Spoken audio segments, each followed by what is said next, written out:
उसने फैसला किया कि वह अपने खेत में मक्की की फसल लगाएगा।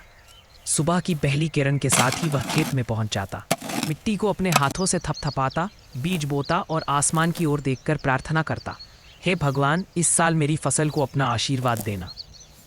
फसल का उगना कई दिन बीत गए। धीरे धीरे मिट्टी फटी और छोटे छोटे हरे पौधे बाहर निकलने लगे। हरिनारायण की खुशी का ठिकाना नहीं था। वह हर दिन पौधों से बात करता, अरे मेरे लालो, धीरे धीरे बड़े होना, मैं तुम पर अपनी जान से ज्यादा ध्यान दूंगा। वाकई वह ध्यान रखता भी था।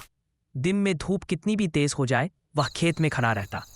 जब हवा चलती और पौधे हिलते, उसे लगता जैसे पौधे उसे धन्यवाद दे रहे हों। फसल अब घुटने जितनी ऊंची हो चुकी थी। हरिनारायण को लगने लगा था कि इस बार उसका साल बदल जाएगा।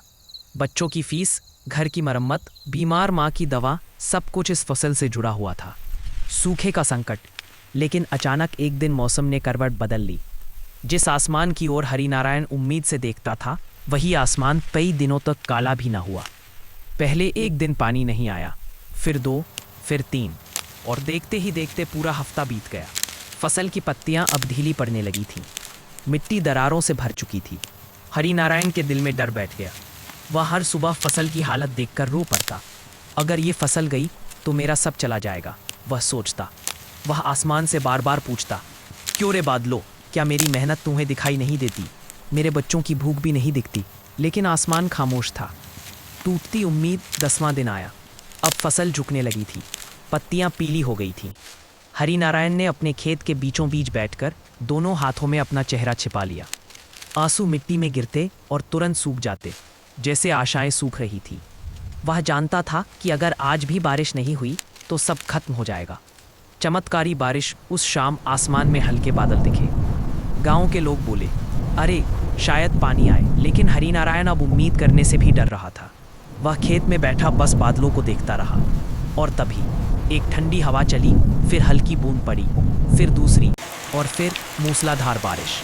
ऐसी बारिश जो सिर्फ पानी नहीं थी, वह उम्मीद थी, आसरा था, भगवान का आशीर्वाद था। हरिनारायण बारिश में भीगता हुआ चिल्लाया, थैंक यू भगवान, मेरी फसल बच गई। बारिश कई घंटों तक चली, मिट्टी की प्यास बुझ गई, और अगले ही दिन पौधों में नई जान दिखने लगी। पत्तियां फिर से हरी हो गई, डंठल सीधे हो गए। फसल का दोबारा खिलना। अब रोज सुबह हरिनारायण खेत देखने जाता और पत्तियों को हाथ से सहलाता। उसे लगता मानो फसल उससे कह रही हो, हार मत मानना, हम वापस आ गए हैं। कुछ ही हफ्तों में पूरी मक्की की फसल लहलहा उठी। हवा में लहराती पत्तियां ऐसी लगती थीं जैसे खेत कोई गीत गा रहा हो। और फिर वह दिन आया जब पौधों पर मोटे मोटे मक्के के भुट्टे झूलने लगे। हरिनारायण ने एक भुट्टा तोड़कर अपने हाथों में लिया और रोने लगा।